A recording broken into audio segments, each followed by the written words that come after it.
Okay, so let's dive into something that I think a lot of people maybe struggle with, Yeah. waiting for marriage, you know? It's like that season of life where it seems like everybody around you Okay. is like finding their person, getting married, all that good stuff. And you're Right. kind of like, okay, what about me? Especially, with all the pressure from society and Yeah. and like social media and all that stuff. So we're diving into an article today. Okay. And it's called Impatient in Waiting for Marriage: How to Trust God's Timing and Find Peace. Hmm. Hopefully, through this deep dive, we'll come away with some good insights on how to navigate this time Yeah. with purpose, with excitement, rather than just enduring it. Right. Yeah. That Mhm. sounds good. It's something that I think resonates with a lot of people. So Yeah. looking forward to it. So the article kind of jumps right in talking about marrying Jesus first. Okay. To be honest, that phrase has always felt a little abstract to me. Hmm. Like, what does that even look like practically, day to day? Yeah, I think you're right. It can sound a little vague, Yeah. but I think the core idea is that it's about prioritizing your relationship with God above all else, Okay. even above like the desire for marriage. Yeah. So it's kind of like making God the absolute center of your life Mhm. and like the guiding force behind like every decision that you make, every dream that you have. So it's more than just saying your prayers, right? Oh, for sure. Think about it. Any healthy relationship Yeah. requires time, communication, a genuine desire to like understand the other person's needs and desires. Right. And it's kind of the same with God. Yeah. Marrying Jesus means, yes, like consistently spending time with him in prayer, studying Mhm. scripture. Okay. But it also means actively seeking his will in every aspect of your life. Okay. That makes more sense. Yeah. It's not just this kind of vague thing. It's very Mhm. active. And that actually reminds me, there's that verse in Hosea 2.21 Okay. where God is talking about betrothing his people to him in righteousness, faithfulness, love, and compassion. Right. Such a powerful image. Yeah. Because, betrothal back then was like a very serious commitment. Yeah, like an engagement. Yeah, very much like marriage today. Hmm. And it's so interesting to me that God uses those specific qualities, Right. righteousness, faithfulness, love, and compassion. Yeah. He kind of shows us what a truly devoted relationship with him looks like. Right. And then those qualities, in turn, will also prepare you for any relationship, but especially marriage. So would you say those are the building blocks of a strong foundation, whether you're called to marriage or not? 100%. I always think about it like constructing a building. Yeah. You wouldn't start with a roof, right? Right. You Yeah. need that solid foundation first. Hmm. And in this case, those foundational elements are, righteousness, faithfulness, love, compassion. Okay, so let's say you are focusing on God, but he still hasn't revealed a clear plan about marriage. Yeah, What then? that's tough, right? Yeah, because that can be frustrating. Yeah, waiting without a definite answer is really hard. Yeah. But what if, instead of viewing it as this like standstill, Okay. we view it as a time of active preparation? Okay. Think How? about it. Even when you can't see what God is doing, Right. he might be working behind the scenes, Yeah. shaping you, Yeah. equipping you for what lies ahead. So you're saying this waiting period isn't wasted time?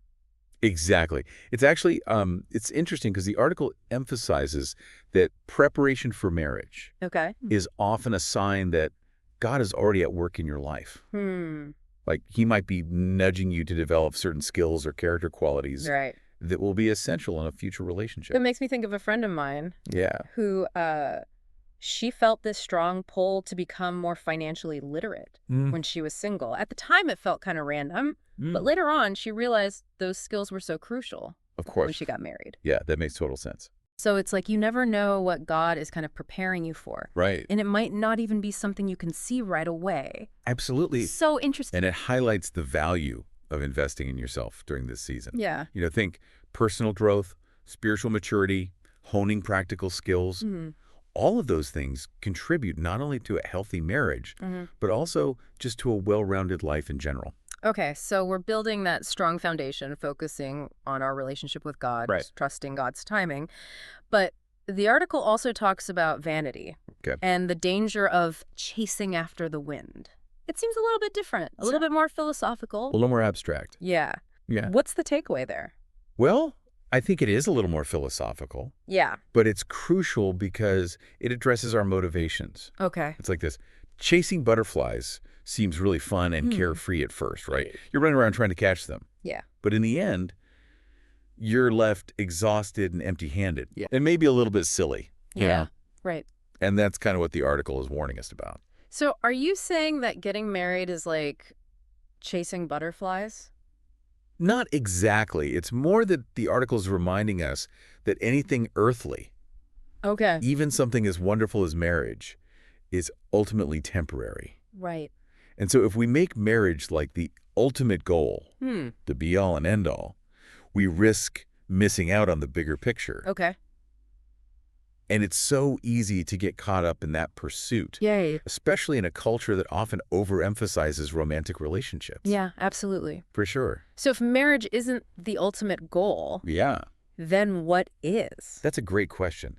That's something I think about a lot, too. Yeah, me too. And it's one that the article really encourages us to wrestle with. Okay.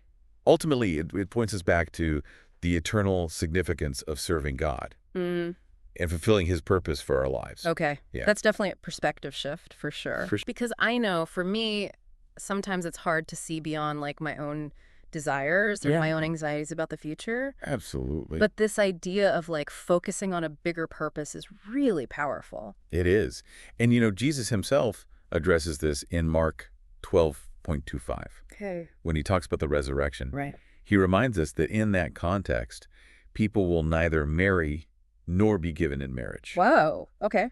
It's a bit of a mind-bending concept, right? Yeah. But it speaks to a reality beyond our earthly experience.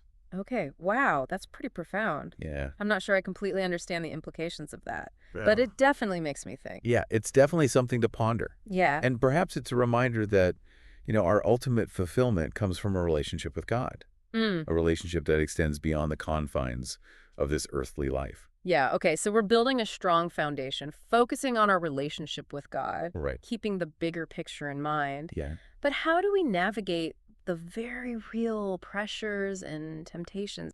Of like the here and now, Yeah. especially when it comes to waiting for marriage.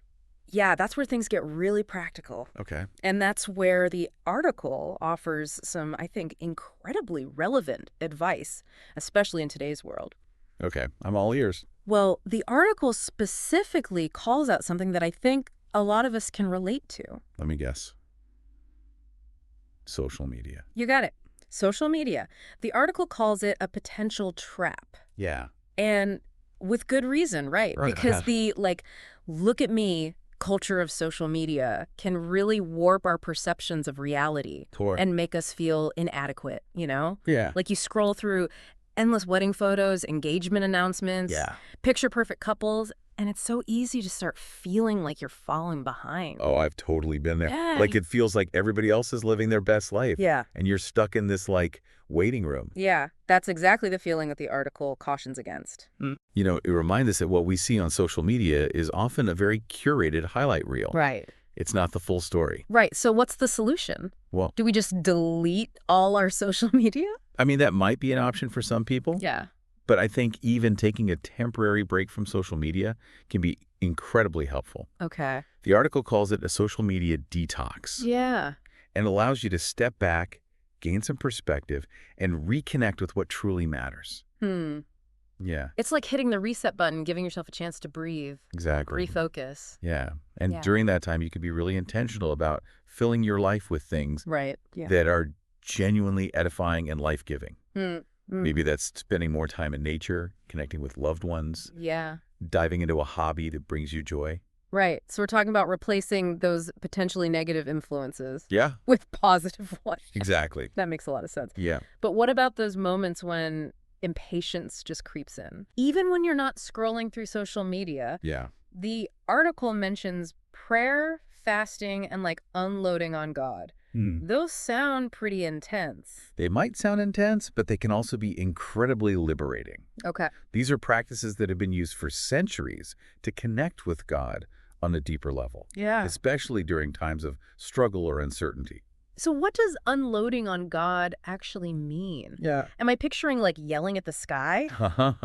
It doesn't have to be that dramatic. Okay. I think it's more about being honest with God about your feelings, Mm-hmm. even the messy ones, you know? Okay. So it's about acknowledging your frustration, your longing, your doubt, Right. and pouring it all out to him. Okay, so it's like that saying, let go and let God. It's similar to that, but I Mm. think it's also about actively engaging with God through prayer and fasting, Okay. seeking his guidance and strength. Okay, I'm starting to see how these practices can be powerful tools for navigating difficult emotions, especially when you feel like you're in this holding pattern, Totally. like you're just waiting. Yeah. But I'm also hearing this theme of action throughout this entire conversation. Yeah. It's not about passively waiting around for something to happen. Right. It's about actively engaging with God, Yes. preparing ourselves, being intentional with our time and energy. Yeah, you've hit the nail on the head. Okay.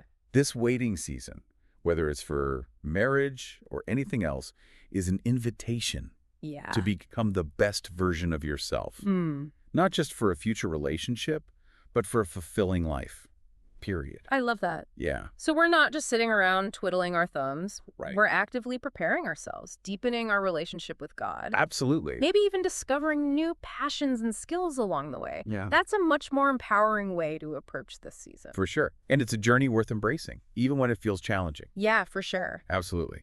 And, the waiting isn't in vain either. Yeah. Proverbs 19.2, I think it is, Yeah. warns that, acting out of impatience can lead to mistakes. Oh, that's so true. Like, I can think of so many times in my life where I just rushed into something Right. and totally regretted it later. Totally. Patience really is a virtue. You know what I mean? Yeah, it is. It's just, how do we cultivate that patience? Right. Especially when we're surrounded by a culture that's like, go, go, go, instant gratification. Yeah. You can have it all right now. Right. But the article actually gives us some practical strategies, I think, Okay. for combating those impatient urges. Okay, I'm really curious to hear those. Like, Yeah. what do we do when we're feeling that pang of envy Yeah. that everybody else is getting married but me feeling? Oh, yeah. Yeah. Besides the social media detox that we talked about, Right. the article stresses the importance of finding a supportive community. Yeah. Surrounding yourself with people who understand what you're going through. Mm. It can make a world of difference. Yeah, I can see that.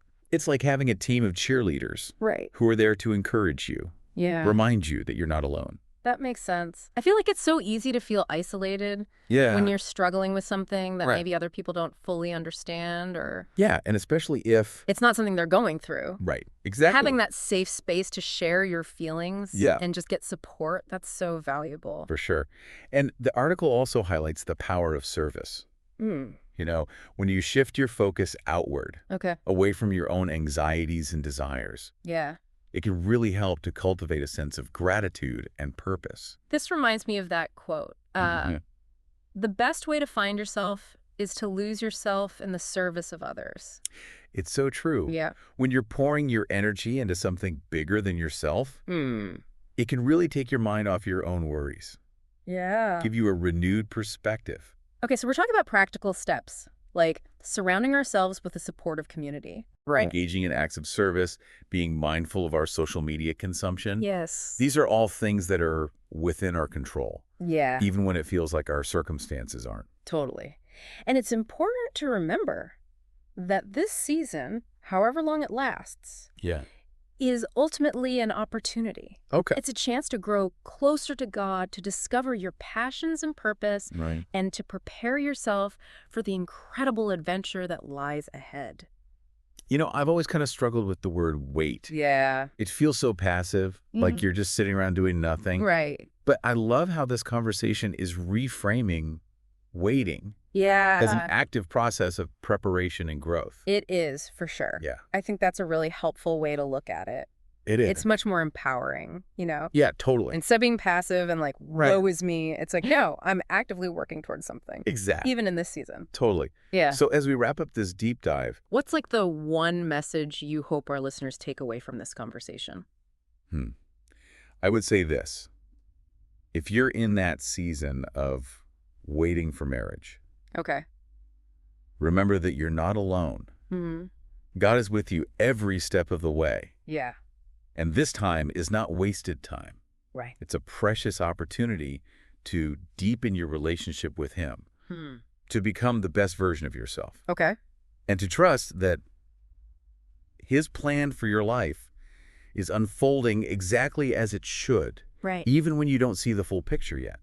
That's such an encouraging message. Yeah. And listener, as you reflect on everything we've talked about today, Yeah? I encourage you to ask yourself, Yeah. what steps can I take today to embrace this season with peace and purpose? Yeah. I love that. Remember, you're not just waiting for marriage. Right. You're preparing for life.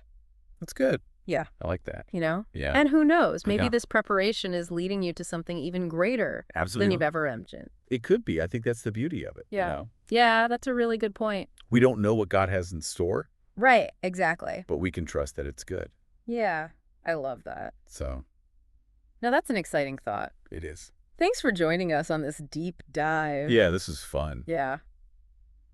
We'll be back next time with another exploration of That's- topics that matter most to you. That's good. Until then, keep seeking, keep growing, Yes. and keep trusting in the one who holds your future. You know, it's so easy to just get caught up in the waiting, you know, longing for that future relationship that we Right. forget to just appreciate the present moment. Totally. But what I'm hearing is that this season is about so much more Yeah. than just finding a spouse. You're absolutely right. Yeah. It's about becoming the person Yeah. God created you to be, Right. regardless of your relationship status. Right. And it's about deepening your trust in His timing, knowing that He has a perfect plan for your life. You know, I think a lot of times we view waiting as this passive thing. Yeah. We're just kind of stuck on the sidelines watching life pass us by. Yeah. But what if instead of seeing it as a delay, Right. we see it as God's way of preparing us for something even greater Totally. than we can imagine? That's a beautiful way to reframe it. Yeah. What if this waiting season isn't a punishment,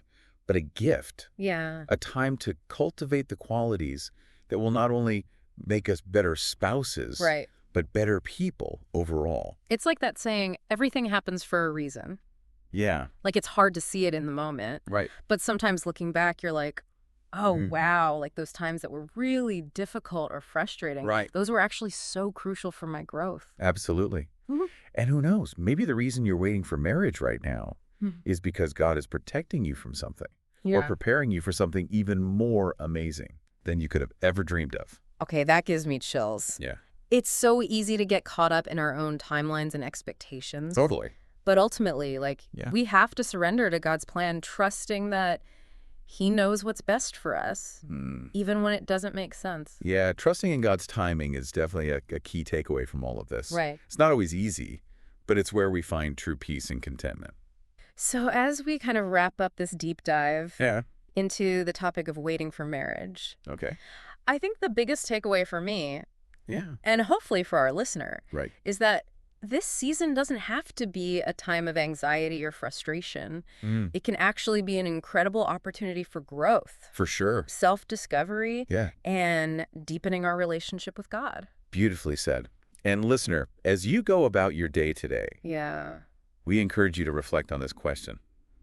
What is one small step you can take today to embrace this season with intention and purpose? Maybe it's spending some time in prayer, Yeah. connecting with a supportive friend, or simply taking a break from social media Right. to just quiet your mind and listen to what God might be saying to you. And remember, you're not alone on this journey. Yeah. There are countless others So many. who are navigating this season right alongside you. Yep. And ultimately, Yeah. we believe that God's plan for your life is good, even when the waiting feels long. So keep seeking, keep growing, Yes. and keep trusting. The best is yet to come. On that note, we'll wrap up this deep dive. Okay. Thanks for joining us. We'll be back next time This is good. with another exploration of a topic that's on your mind. Yeah. Until then, Yeah. keep diving deep and keep seeking truth.